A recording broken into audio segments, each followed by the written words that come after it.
We are the Tsuu'tina Nation post-secondary program.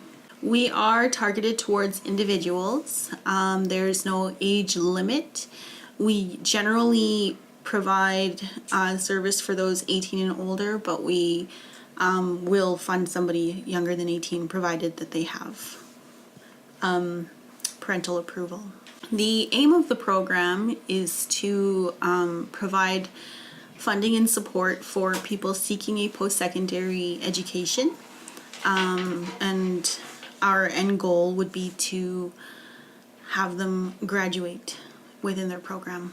Our program's learning objectives vary from individual to individual based on what school they're in and what their program of choice is, although we do have our own rules that they do need to abide by, such as achieving a 2.0 GPA or higher per semester in order to maintain their funding. How I believe it achieves excellence is when we have huge interest and applications per year. So when our application deadline rolls around and we have upwards of the high 70s in applications, it makes us excited for the fact that so many people are interested in going to school. We measure the success of our program based on graduates per year and those who can complete their programs, keeping in mind that each program can take 2 to 4 years for a person to complete. So when they walk across that stage, we're very proud. From my perspective, Indigenous education is a bridge between Indigenous and non-Indigenous peoples to that explores a wide range of different subjects, such as reconciliation, which is huge, and our culture, land-based learning, traditional medicines, language is huge.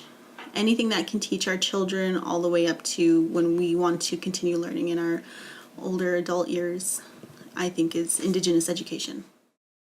My vision for Indigenous education in the next decade would include a lot of reconciliation and a lot of Indigenous presence, not only within the institutions, but within city culture as well, in the public eye, in the media, for Indigenous people to be represented a lot more honestly.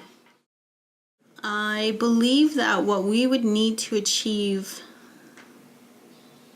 is a lot more people going to school, and a lot of the schools needing the funding themselves to be able to bring in a lot more Indigenous people to be more visible, like teachers, and programs, and just a lot more presence of that, more visibility. I think collaboration would be huge with other programs. That would be definitely something that we would have to incorporate. For us in particular, being post-secondary, and because we don't have any type of things that we give students in particular, because they have different programs that they're in and we don't supply them with any of those types of resources, we could make available, if they wanted to, possibly something if we were bridging with other programs out on the nation that made their language available to them, or cultural identity, things like that. That would be something to look forward to.